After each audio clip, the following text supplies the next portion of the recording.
Why female superheroes suck.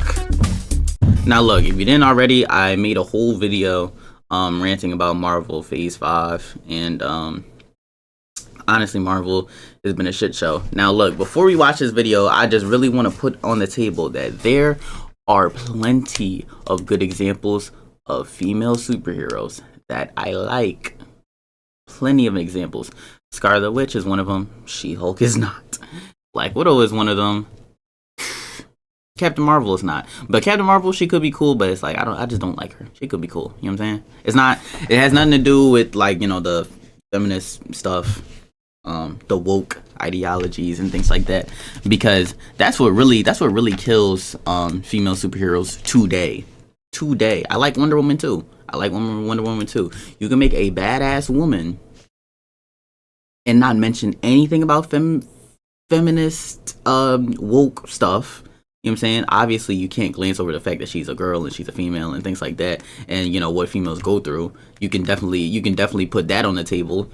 But if you're lecturing your audience and spinning all this woke stuff at them, it's gonna be distasteful and they're not gonna like it.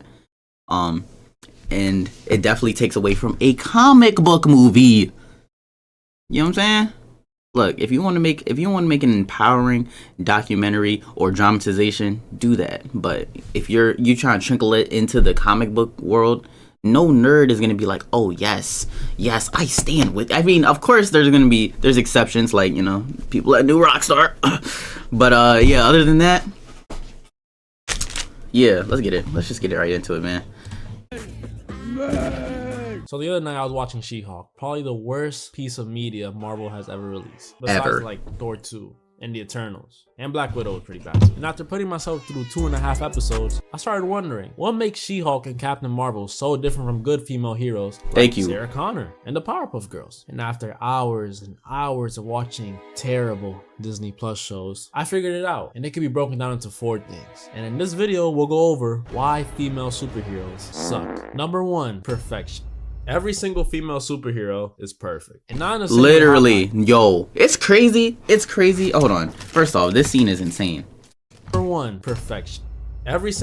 This scene is insane. Like, this was so forced. It's so crazy because when I watched this movie for the first time, I was all like, was that a girl power scene? I swear to God, that's exactly what I said. I was like, yo, they just did that on purpose? Why? The thing is, why? Because all of these women are powerful in their own way. Like, even Mantis. This one right here. They're all powerful. They all had their shine. They all had their moments. So I'm so confused why this is necessary. You acting like they're misrepresented. Like, but I'm cool with this. Because, like, it's a quick clip, you know what I'm saying? You're not lecturing us. You're just, you know what I'm saying, showing the badass girls. Cool. I fuck with that. But yeah, perfection. Literally, he'll tell you. Perfect. And not in the same way Hawkeye. She-Hulk is perfect. Hawkeye. What I mean is that they're good at everything for no reason. They're good people, they're good heroes. I mean, they might even be able to file your taxes, and that just makes them boring. Like, tell me one interesting thing about Captain Marvel besides her haircut and the fact that she's overpowered. That's exactly. You can't. And it's not like she's overpowered in the same way Superman is. Superman still deals with day-to-day struggles like having a job, wanting to fit in, being gay. But Captain Marvel, everything in her life is fine and dandy. The only challenge she really had in her movie, if you can even call it that, was her mentor, and she literally one-shotted the dude. It's like Marvel's afraid of giving these women challenges because the patriarchy is a big enough challenge already. Another example of this perfection thing is She-Hulk. From the very first episode, we get told how amazing she is at being a lawyer and just being an amazing person in general. And correct me if I'm wrong, but the 20 minutes after that, I don't see nothing amazing happen. We guess, bro, and you know what's crazy about this? About She-Hulk? They changed her origin story. So basically what happened was she got into a horrific accident or something bad happened to her, and Hulk had to use his blood to save her life. And then that made her She-Hulk. But in this, she is saving the Hulk from an accident, and some blood dripped into her wound. Which one isn't even possible? Like, are you serious? Like, come on now. Are you serious, bro? You can't fool the nerds. You really can't fool the nerds.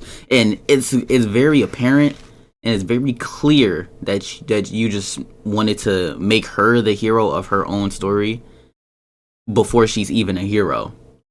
You know what I'm saying? Like, it's just the way they made it. Like, bro, Hulk is a fucking Avenger and he's a superhero. And he really do this shit. And he over here, like, bro, come on now, bro. Like, it's the female writers feeling like they have to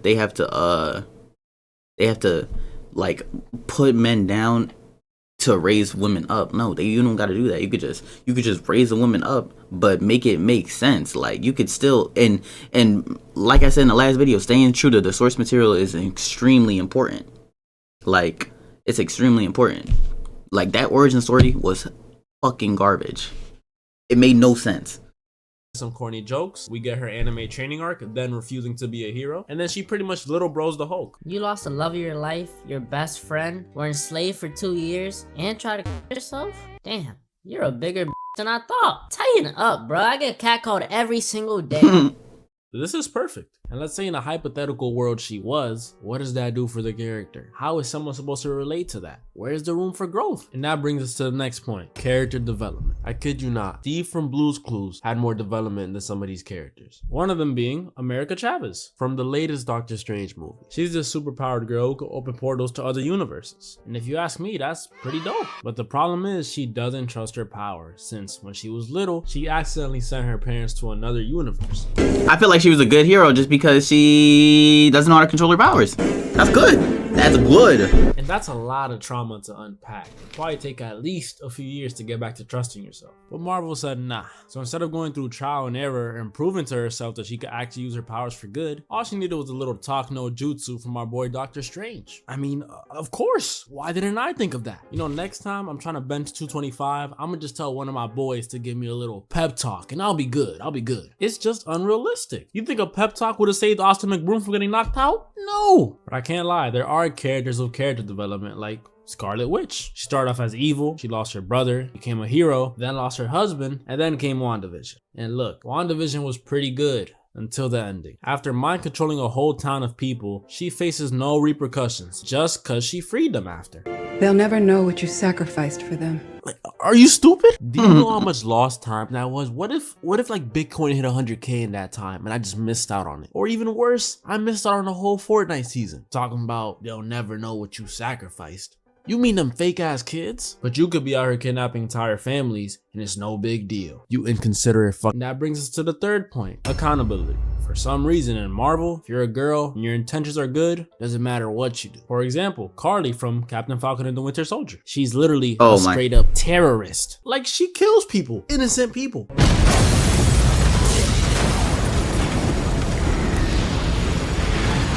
There were still people in there. This is the only language these people understand. This nigga is crazy. She's not once seen as the villain. If anything, she's applauded. Where was my applause when I allegedly stole from Target as a kid? All I got was an ass whooping. But the truth is, the reason these shows and movies get terrible ratings is not because of bad character development, bad writing, or even boring topics. The real problem is men. Yes, the fourth and final reason these shows and movies get terrible ratings is because of men. Well, at least that's what the creator of She-Hulk believes. She also believes if you don't like the show, you're a sexist, misogynistic, maybe racist, incel virgin Andrew Tate fan. And honestly, she couldn't be more right. It is a known fact that every male on this planet is a misogynist. We just hate women. We even hate our moms. So to compensate for He's trolling. He gotta be. I decided to become the first, yes, the first male She-Hulk fan. Thank you. Thank you. And to prove my newfound love for this amazing show, we'll react to an episode together.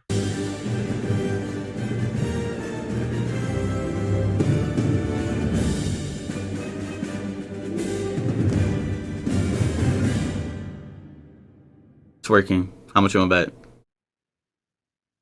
What is the responsibility of those with... Yeah, I can't watch this shit.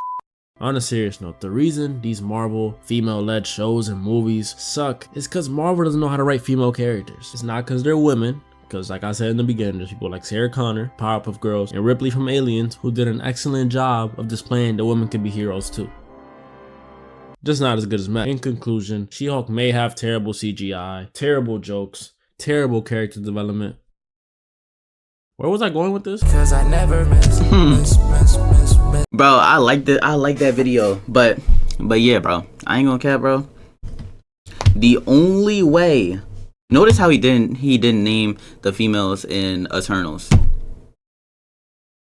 because I feel like Eternals was like a balanced movie. Like I just feel like when you try to unrealistically like change the power dynamic just so the women could shine more, like bro, She-Hulk versus Hulk, who do you think is winning, bro?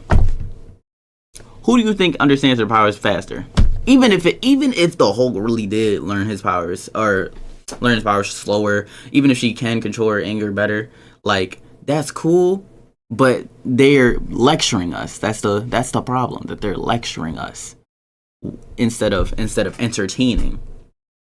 Nobody wants to be lectured instead of entertained. And then it's like, it's like when you make her perfect or flawless, or like she's such a badass that it's like there's no whatever. Like, bro, the best part of Spider-Man, or the best part of any origin story for real, is watching the hero fall on his ass. All on his ass, be ass, suck, fail, all that shit. Do stupid stuff, all that shit. You ever watch, bro, Into the Spider-Verse? Miles Morales? That nigga sucked at being Spider-Man. He was ass. He was so ass all the way until the end, the climax, and he was still scared. You've seen that glass break and all that other stuff. I'm just gonna assume whoever watching this is a Marvel fan, comic book nerd, just like me. But yeah, come on now. And then like the writer of She-Hulk, bro, the only reason you feel that way is because, bro, you're just weird, bro. You're just weird. And it's like when you are so far left as a feminist, it's like you just cloud your judgment instead like I said, you put women up and bring men down when the men could just stay where they are. But like, you know what I'm saying? Like, just make that shit equal. Even if you want to make it a little steps above, that's cool. But like, you don't got to do this to the men. You don't got to do that. You really don't. But yeah, that's it for the video. If you ain't already, like the video, and if you ain't already, subscribe. I appreciate every one of y'all for watching.